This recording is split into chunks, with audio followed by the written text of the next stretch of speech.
Как Сойчето излезе от скривалището си. В един много тъмен лес, скатало гнездо в една много тъмна дупка в ствола на стар бор, живееше едно малко сойче. Той не желаеше много да поглежда света навън. Страхуваше се. Я някой бухал ще го нападне, я кълвач ще го накълве, я лисица ще го подгони. Не, навън определено не беше добро място за него. А дойдеше ли зимата, онези безкрайни виелици, този сковаващ студ и липса на храна, тогава животът наистина ставаше безумно труден за малкото сойче. Всеки ден беше изпитание за него. Изпитание, което то успешно преминаваше вече втора година. Сойчето не помняше много добре как се беше озовало в тази дупка. Още виждаше как майка му го избута от дома им с предната есен с двамата му брати и сестрите му. Време ви е да ставате самостоятелни, беше им казала тя. И после, как точно се случи, не помнеше. Ето, че някак попадна тук. Тогава дупката му се стори уместна. Търсеше нещо скришно и защитено. Тогава не му беше останало време да забележи, че наоколо няма други сойки. И дори други птици всъщност много не се мяркаха. И така, нанесе се и си заживя самичък. Някак свикна с дупката и изобщо не му и хрумваше да търси нещо по-добро за себе си. Така се минаваха ден след ден, сезон след сезон, в търсене на храна и избягване на опасности. Единствено песента на чучулигата в далечината му напомняше, че и то някога бе бяло стонасита като малко. За голямо негово съжаление обаче, втората зима се проточи значително повече, отколкото можеше да предположи. В един слънчев мразовит ден, когато запасите със семена и ядки вече от цяла седмица бяха привършили, то почти умряло от глад се принуди да вземе крайни мерки. Излезе от сигурната си дупчица и плахо се отгледа. Никакви грабливи птици не се виждаха. Дори невестулка нямаше даже. Тогава разпери крила и фръкна на близкото клонче. За съжаление, храна също не се виждаше.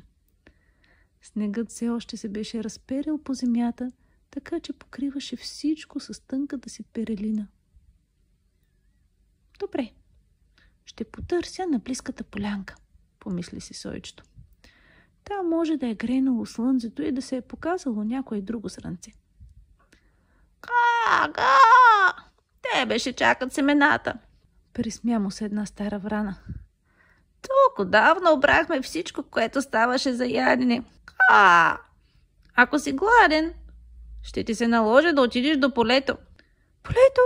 Изписука с ужас сойчето. Там, на откритото! Затрепера цялото. То знаеше, че извън гъстите клони дебнат хиляди опасности. Майка му го беше учила никога да не ходи на открито. Я ястреб, я някое диво куче ще го схрускат за секунди. Няма да може да усети даже. И все пак гладът си казваше думата. Събра цялата си смелост и запрелита от клонче на клонче към полето. Веднъж стигнало там, се скри в един голям храст и се заоглежда. Наистина, там вън на слънце снегът се беше оттеглил. Чуваше се весел глъч на птичета, които радостно похапваха непокълналите семенца.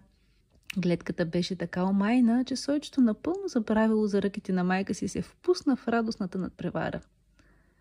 Похапваше в блаженство, заобиколен от свраки, косове, връбчета. Пю-пю, чу познат глас. Ти май си нов тук, не сме те виждали. Беше Сойка, също като него. Каква радост! Младото сойче остана възхитено от щастливата случайност. Да, идвам от гората, побърза да отговори той. И за пръв път от цяла вечност чу мелодичността в гласа си.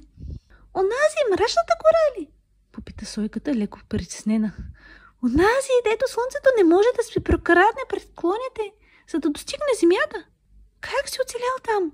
Сойчето въртеше големите си очи в почуда, че нали бе скрит там в тъмното и непрестъпното. Защо ли тази млада сойка смяташе, че е опасно? Какво искаш да кажеш? Пита на свой ред то. Вие не живеете ли в гората? О, не, разбира се, че не. Мама ни е казвала никога да не ходим там. Бухали и сои ще ни изкочат за сада и ще ни излапат без да се усетим.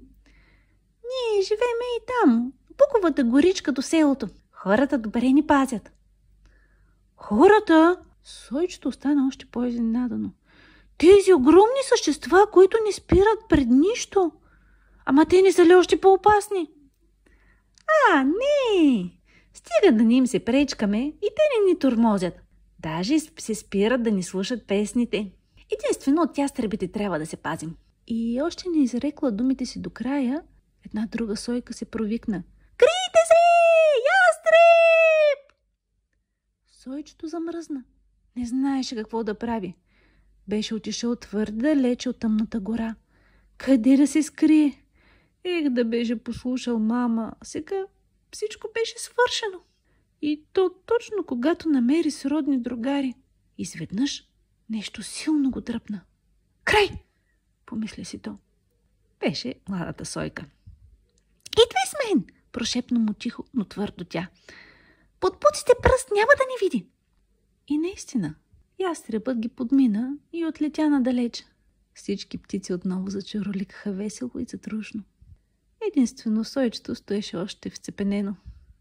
Колко много щастие, мислеше си то. Как се веселят, как се подкрепят. Аз щях да изгния в онази тъмна дупка, без дори да съм видял, че има и друг живот. Понякога става твърде шумно, засмя се игриво младата сойка. Мисля, че този шум ми харесва, отвърна сойчето и литна щастливо след нея.